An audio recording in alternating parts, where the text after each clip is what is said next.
Well, hi. It's been a minute, Hello. but that's still Adam, that's still Kelly, and I'm still Sharon. And 90s Now is still happening. So Bra, thank bra, you for bra. thanks for joining us. We're happy to hear you. Happy to see you. Happy that it's reciprocated. We appreciate you finding us wherever it is that you do. And knowing that Lenny Kravitz is booked for some live shows following up on what is now his new album. We'll talk about that. We've got also new music from the new kids. They're not new kids anymore. They're not new. They're not kids, but they do have new music. Kelly's trivia will make you remember all the homework you didn't do, but probably should have. And we'll get into a 90s rewind that'll make it seem like the music from our favorite decade makes everything all better. Also, Shannon Doherty is directing fans on how to get things done. So I figure we should start there. Because she is saying that if fans of the show Charmed want a reunion, then they've got to get to writing a petition. Why? Well, because the actors on the show don't actually own the show or have any sort of um, control over it, but CBS does. They own the show. So what she's suggested is that fans bombard their social media channels and get it done that way. I like Meh. it. What'd you say? Did you say meh? I said, The There's a best lot part of is she's very nouveau, right? She's au courant, let's say. Whereas a staunchy old broadcast company probably would cower to social media pressure like that, and they probably would end up, making moves to get it done. So maybe yeah. now's the time that it happened. Well, they have a lot of Charmed fans that go to like those 90Con Yeah. like all over the place. Like there's a niche market of hardcore Charmed fans. So if anyone would get it done, I would think it would be them. But the part that I didn't understand in the article was like she's, intoning that her fans or the fans of Charm should do this, but then she talks about how she didn't go back for the Yeah, series. she's not going back. So it's like I don't, because she was a massive part of that show for the first several seasons For before. sure. So I don't, and like any Charmed purist would want her back for the reunion. Otherwise, it's what would be the point? So Well, she's honest. That's what I love. Where she is in her life and her podcast, what she's sharing is true insight, true feelings. Um, and that as far as regret, she says she does regret it in one sense that she didn't go back to any of those cons, but she says, or go back to the scene of the show, let's say, but that she doesn't regret it for herself because she was so incredibly wrecked from getting fired that she thinks that even this many years later, she wrote, had I walked on that set, it would have just stirred everything back up for me and would have crushed me all over again. hmm That's powerful. hmm That indicates how, how much it truly affected her life. And I think if fans have an issue with that or an issue with her not going to things, they should really sort of hear her when she says that it would wreck her all over again. She's got bigger fish to fry at this point, I think. yeah. maybe they should start a petition to get her back on the show. If that's the way it's done. They should start a petition to get CBS to buy a time machine. I'm kidding. I'm kidding. What's interesting is she and Holly Maureen Combs often go to 90s cons together. Hmm. They do panels together, and then Alyssa Milano does her own. Right. So they're not in the same hall. So we talked about this a few shows ago, but just because my brain is tired a lot of the time, um, the issue is probably with the way the company divided them. Is that safe to say that? I Well, mean, I don't think they helped bridge the gap between Alyssa and Shannon. I don't think they right. helped fix that. I think they, if not even made it worse or let it fester or whatever. And then, I mean, Shannon's been pretty clear, and I'll say allegedly, but according to what I remember listening on her podcast, like it felt like Alyssa made sure that she was gotten rid of or had a hand. Right. So Which, when you think of it, was Alyssa Milano that forceful a person? Did she wield that kind of power that she would have been able to say, listen here, head honchos, here's what I want, because I'm Alyssa Milano. Yeah, she said it exactly like that.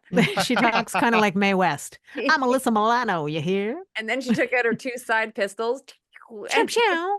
She flung them on her fingers and put her finger pistols yeah, back in the holster. Yeah, because that's how she rolls. yeah. That's Alyssa Milano.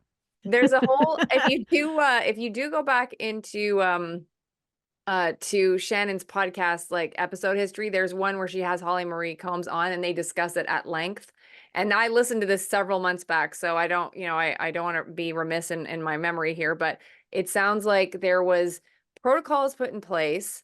Alyssa, I don't want to use the word played to it, but like used it to what it was meant to be or something to make sure Mhm. her concerns were heard. And then it sounds like those concerns were then used against Shannon, or at the very least, a case was built as to like Right. that was my understanding of it. But yeah, if you want to hear it straight out of Shannon and Holly's mouth, you just go to their podcast and listen. And then of course, Alyssa has not denied, like she's taken responsibility to a point from what I have read, but never Mhm. fully acknowledged. Well, yeah, like it's this, like she acknowledges things, but acknowledges that everybody played a part. Right. And that everybody has different memories or something. And then that Shannon jumped on that also because Shannon was like, no, this is not this was my truth. Like I'm speaking my truth. So Mhm. mhm. Interesting. Everybody has the truth, and then There's a it all lot. meets in the middle somehow. Yeah, yeah. As they say, it Well, takes 2 to tango, or 3, because there was the 3 of them on the show. right. So, and it sounds like Holly, from what I remember, I think, I don't know if she was caught in the middle or was trying to make it all work, like, and then, but she and Shannon are super tight. That's good. I love Holly. She's so great. Like I think she was on Picket Fences when I was a kid. Like I think she was on that show. Remember What that show? show? Can you check Picket Fences? Because I hate saying this, but like she and Jennifer Love Hewitt, sometimes I don't get them confused, but you know what I mean? Like they've been in shows that are similar. And Mm-hmm. so And who was the wasn't what was the woman's name from Dumb and Dumber? Lauren. Holly. Is it yeah. Lauren Holly? Yeah, because she So was also Lauren on Picket Holly was Fences. on Picket Fences with Tom Skerritt and Kathy Baker. Oh, then Yeah. can you Google Holly Marie Combs? Because she was on a show. So maybe that's what you're confusing. Holly Marie and Lauren Holly. Maybe. I love Lauren Holly actually. Wasn't she Mm-hmm. dating dude like for a while also? She was with Jim Carrey, wasn't she? I Oh believe wait, so. she was on Picket Fences Yay! Yay! You're for isn't it great when you can remember something? Yeah, fantastic. Yep. I like That's Tom cool. Skerritt. He was great on that show also. Did you ever watch it, Sharon? I probably watched some episodes, but what year are we talking about? When you I were in the might have been in the clubs. clubs. Yeah. Yeah. yeah, she was I in can't hear 88 you over these episodes. beats. What year? Sorry, Adam. I was saying, yeah, she was in 88 episodes of Picket Fences. Ah, So my bad for that first information. hey, that's okay. Yeah. You are forgiven. Thank you. All right. Well, look at that. We're already at the time where we have to buckle up, buckle down, and get ready for Kelly's trivia. I'm never ready for this. Never. 90s. Now, to trivia. Bing bong. Ding dong. So I'm going to start with art and literature. And it's funny because this is always one that causes everybody trouble, let's be honest. And when I read this question, I was like, I think I'm going to not do this question. But then I was like, no, I have to, because there's like, I will be shocked to the next reality if either of you get this. God, I hope we get it. Yeah, me too. Good luck to But it's us. because the answer is so like the part of the question is so funny that I'm like, I have to do this. All right, so here we go. Art and literature. Complete the title of this novel originally published in 1999. Angus, Thongs, and Angus, thumbs, Thong, and like thongs, thong, yep. And and fill in the blank.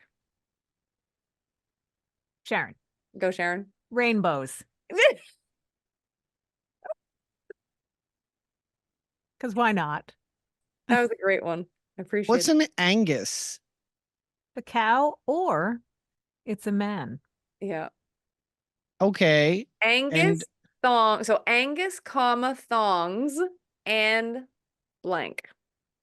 I don't know. Late nights. Oh, that's Okay, a good one, Adam. I have another guess. Okay, go.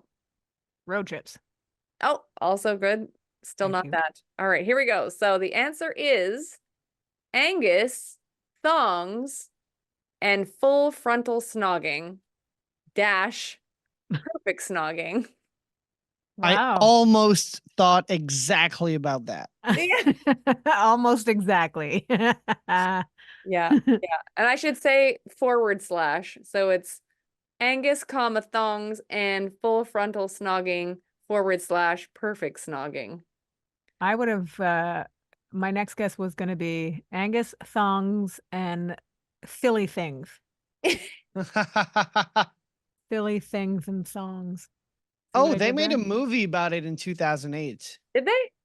Yeah. Who was in it? It was called Featuring Georgia Groom, Aaron Taylor Johnson. And Holly Marie Combs with the She's special so feature versatile. with Lauren Holly and Jim Carrey as voiceover.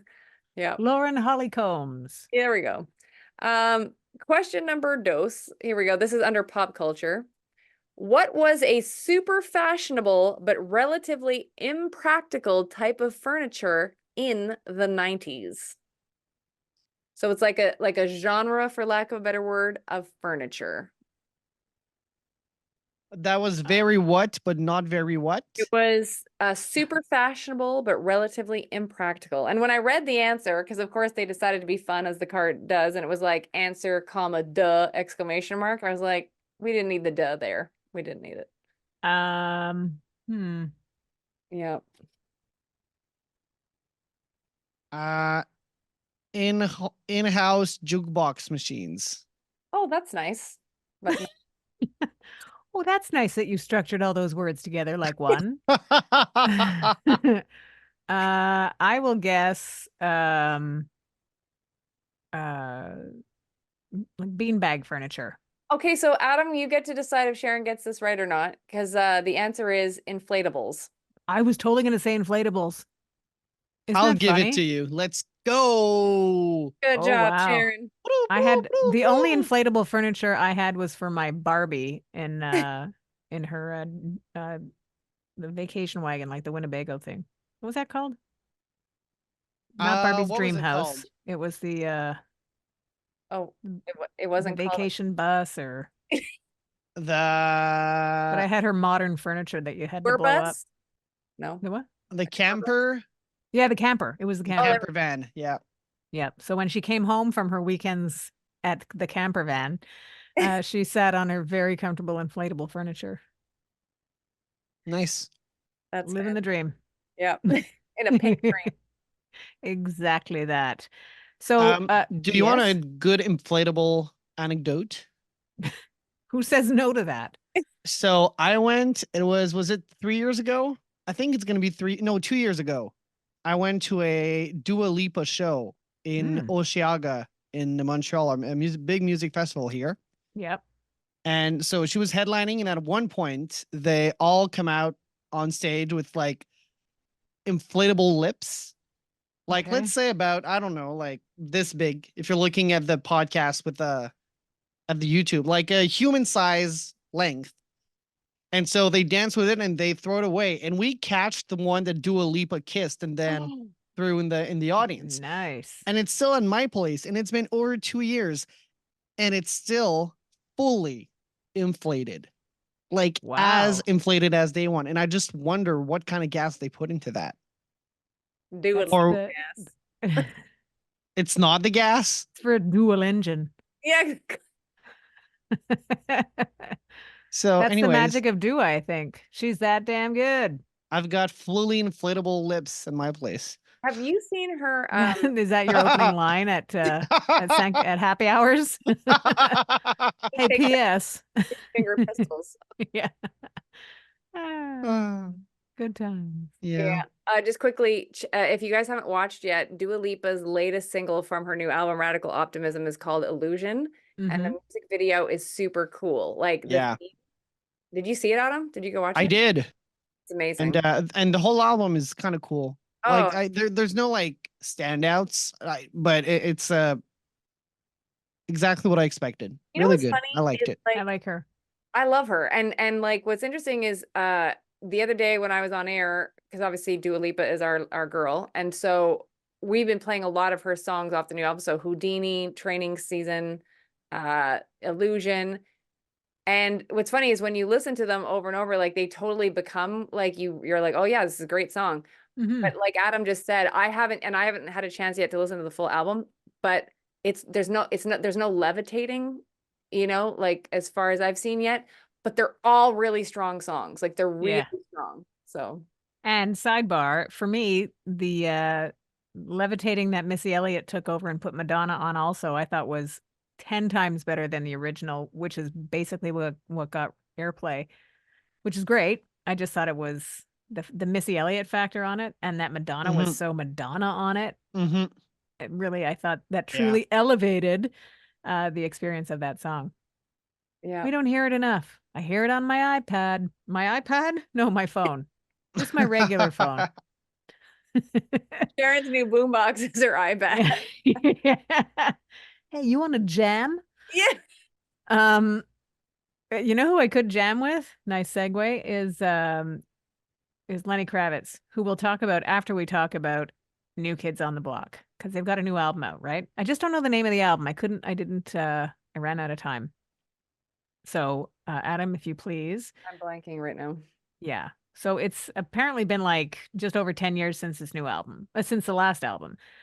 What's cool is that Jordan Knight has admitted that he doesn't listen to albums anymore. And I thought, interesting timing when you have a new album out that you say that you miss listening to albums. Smart fella. The album's called Still Kids. Oh yeah, Aw, I know that. Yeah. I Clever. guess at heart they really are. Um, I like that he did say he misses the experience of listening to records. And you know what? If a collective like the Backstreet Boys can get things together, write a new album, which they did, right? Joey and Donnie are the ones that wrote the album, um, and sort of continue to feed fans and take care of the fans that they've had for over 30 years. I think good on them for still spotting that you have to be still kids to make it. Period. Mhm. I love that. I love that Jordan himself said it's the most mature album they've made. And at the same time, it's the most fun and most comfortable album that they've made. You know? And they hadn't dropped an album in 11 years. That's 11 a years, long right? time. Yeah. That's nuts. Two But good things. for them. Two Jordan things. is Yes. Jordan is off social media unless he's changed since the last time I heard, which was like a year ago. I really doubt he'd done an interview talking about how he has more time if he's not on social media, so he is not like he doesn't even have an account anymore. And then number two, if you want an inspirational social media to follow, is Donnie Wahlberg. He always is in a good mood and has such great messages for his fans. I love him. He's great. Well, also interesting that when describing this new album, Jordan said it's about hope and possibilities and being ourselves. So I think that the essence of people comes through when they are doing those things, when they are being themselves. And New Kids on the Block have been rocking the block for a long time now. And it's nice that they are still committed to being themselves, that they get to still be kids. Yeah. Joey McIntyre talked about how it says a lot about any band to make a record that has energy and passion and lightness and fun and depth after almost 40 years together. See, so I was way off. I'm talking about just over 30. But he says it's crazy. So I think that they totally recognize their good fortune. And like we have discussed in the past, we know that tending to your fans in a way that acknowledges that they still like your music all these years later isn't that difficult to do. Mm. And they're proving it again with a tour this summer that Paula Abdul will be on, along with DJ Jazzy Jeff, who has, I think, does a song with them on this new album called Still Kids. Yeah. Soup's cool, in my opinion. Yeah. Love the new kids. Yep. Have you heard any of Lenny Kravitz's new album? No, but I really want to. Well, it's like my mantra song this year is Human. It just arrived at the exact right time for me, and I love it. Yes. Love it. And Lenny Kravitz always has the way of, I think, making that connection, bringing his own experience to the songs in a way that's completely relatable. And clearly for this specific song, it has clicked with me. The album's called Electric Blue Light. By the time you are hearing this show, it's his brand new album and it's out. There's, I think, 3 singles from the album that have been released. Also, by the time you're listening to this show, Lenny Kravitz will have turned 60. Crazy. Wow. Talk about making 60 look good, though. Wow. Remember that video that went viral a couple of weeks ago of him just Yeah. showing up at the gym in his pants, his leather pants and boots, and doing like bench presses on an angle. I'm like, that's it. You know, he just sort of pumps him out and then, okay, next. Yeah. That's crazy that he's 60. Yeah. And he's not a tall fella. Nope. I was fortunate, gosh, number of years ago, I think it was around the time of the album called Five, that I interviewed him, and the audio from the interview or his answers were used on TV. So my one-time colleague, Christine Long, set up this interview, and she used the audio and his image on her show. But I got to be the one to interview him, which was fantastic. So I had this nice sit down with Lenny Kravitz, who was super chill and not that much taller than me. Really? Yeah, which I knew Wow. you were going to react like that. Because I am what they describe as average height for a woman in North America. I've looked. Okay, Really? the internet says so. Really? I'm 5'4". You can lower your voice when you say, really? You don't have to keep on going. You're like, It's yes, 'cause my average height. station, like, hi, Sharon. I'm above average in a lot of other areas. In height, I am average. Lenny Kravitz, slightly taller than me. I think he's like 5'6", maybe 5'7". Really? Maybe my shoulder. Yes, really. Okay, so I'm looking at information that say he's 5'8". Okay, well, maybe he's 5'8" in a heeled boot. So that means that Sharon, whenever I'm standing next to you, you think I'm just barely taller than you. We'll see when I see you at work. Perfect. We'll see. Game on. Game on, little fella. Hey, so Lenny Kravitz is also booked for shows in Las Vegas, which is really cool because then you'd get to be in Vegas and see Lenny Kravitz. And he's also doing a halftime performance at Wembley Stadium, which I think will be, by the time you're hearing the show, right out of the gate, it would just be a few days later, June 1st. And performing ahead of the Champions League final football match between Dortmund and Real Madrid, which Kelly's probably going to watch. You like the soccer, the football, the enjoy it. footy. I'll probably be on the air, but otherwise. You can record it on your VCR if we're keeping terms relative to the 90s. I still have copious amounts of VHS tapes, so Do you have a VCR to watch them? I actually do. I just have to set it up. I do, and it's in pristine condition, so Mint condish. in condition, my VCR is ready to go. Nice. Yeah. All right. Well, that's news on Lenny Kravitz. If you want to watch it, you can check out the is it UEFA? Is that how you pronounce that? UEFA. UEFA? Yep. On their YouTube channel. Very good. So that's the kind of would that be the kind of thing that sits there even after it streams live? I'm not sure actually. It should, but I don't know if they would still want to be getting in money, so they might still want you to pay for that at some juncture. Oh, at the money juncture. Yep. At the grease my palm juncture. Slide me a 20. juncture. I'm going to run out of junctures in a second. So how about a 90s rewind? You guys ready for this? Yeah, that you can do. I'm going to give you a handful of songs that I think every show we do totally typifies like a little snapshot of, 1 year at a time of our favorite decade. But the 6 songs that I've chosen today, because I couldn't pick just 5, I thought were just so within the top 30 on the charts. Start with I'll do a random grab. So Celine Dion's cover of Jennifer Rush's "The Power of Love." Wow. Huge song for her, right? Yep. Slide that into Aaliyah, "Back and Forth." A jam. Okay, so I'm not sure if I've said that we are in springtime 1994. But you'd feel that certainly if you had Salt and Peppa and En Vogue together singing "What a Man," right? Mm. Then let me give you some Bonnie Raitt and "Love Sneaking Up on You." Like, where'd you come from? Sneaking up on me. And then if I wrap up this little handful of tunes with Snoop's "Gin and Juice," Oh yeah. you know for sure that you are kind of in the heart of our favorite decade and heading into a fantastic summer of 1994. I just want to roll my windows down. Another song that came out around that time, and I remember because it's clearly April of 1994. British R&B girl group Eternal. Yes. Day. Yes.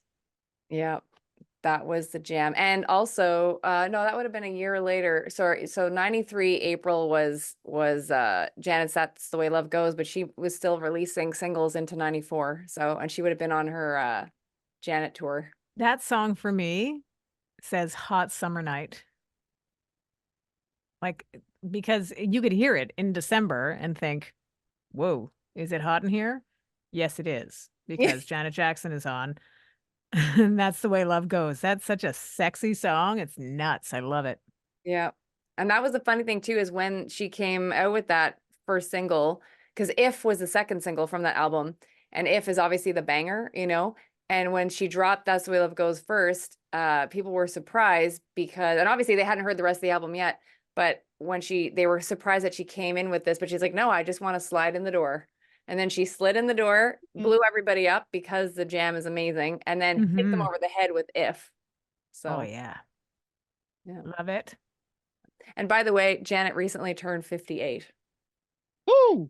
Nice. Happy birthday, Miss Janet. And it was funny because when you mentioned that he turned 60, I know that her and Lenny are buds. And she Yeah. actually once, I think, introduced him on stage. I don't know what award show it was, but she basically said he has the sexiest like tail feathers on the planet. So, Yeah. yeah. He does. She's not No wrong. question. She's not wrong. And if you were to ask Kelly, she rarely is. Yeah. Right, Kel? She's Janet Jackson. Oh, can I just do a last thing, a little Oh, cross please do. promote before we wrap Yeah. up? I'm super excited. Janet's heading out on tour early June. And we recently welcomed one of her current dancers onto the Kelly Alexander Show. His name is Guero Charles, and he's amazing. And just when I interviewed him, he was literally heading over to London to hook up with Janet and the other dancers to do rehearsals for the tour. And it was one of the best interviews I've ever done. He was amazing. He's super talented and very humble, and has such a great take on like the dance industry and what it's like to be a part of Janet's family. So it's cool. Nice. I saw a few clips of the interview. He sounds so nice. He's and like so great guy. so nice. And we put a clip, on our Instagram, so you can find the interview on our YouTube channel, which is, if you're watching this, you're already there. But at Kelly Alexander Show is the Instagram, and he talks about how Janet gave him the opportunity to choreograph for this upcoming tour, and she said to him, she's like, yeah, I'd love you to do this if you want to. And he goes, if I want to? He's like, of course I would. And then he goes, oh my goodness, I've got the chills. And then she goes, oh, is it cold in here? And she's like, no, I got the chills because you just asked me to choreograph for you. Because you're Janet Jackson. Don't you even know? That's part of what makes her great, right? She doesn't know. Yeah, she doesn't. No, that's what he said. He said she's so humble and sweet and kind, just like what everybody says about her. And he said, like, what she is off stage is what you see on stage. So That's cool. Yep. Try nice. Yep. Tre nice. Tre nice. Guero Charles is the interview you should be watching. Very good. Well done, Cal. Thank you. And that's our show, everybody. Do we have any mail? Do we have any questions? Not this week. Not this week. Fair enough. That Okay. means I can put my brain back on pause. As if I ever took it off pause. Thank you, everybody. Thank you again for listening. Thank you for finding us wherever it is that you do. And if you do have a question, feel free to send it along to any of our social media platforms, and we'll do our best to answer it on this show. Thank you for listening to 90s Now. Still happening.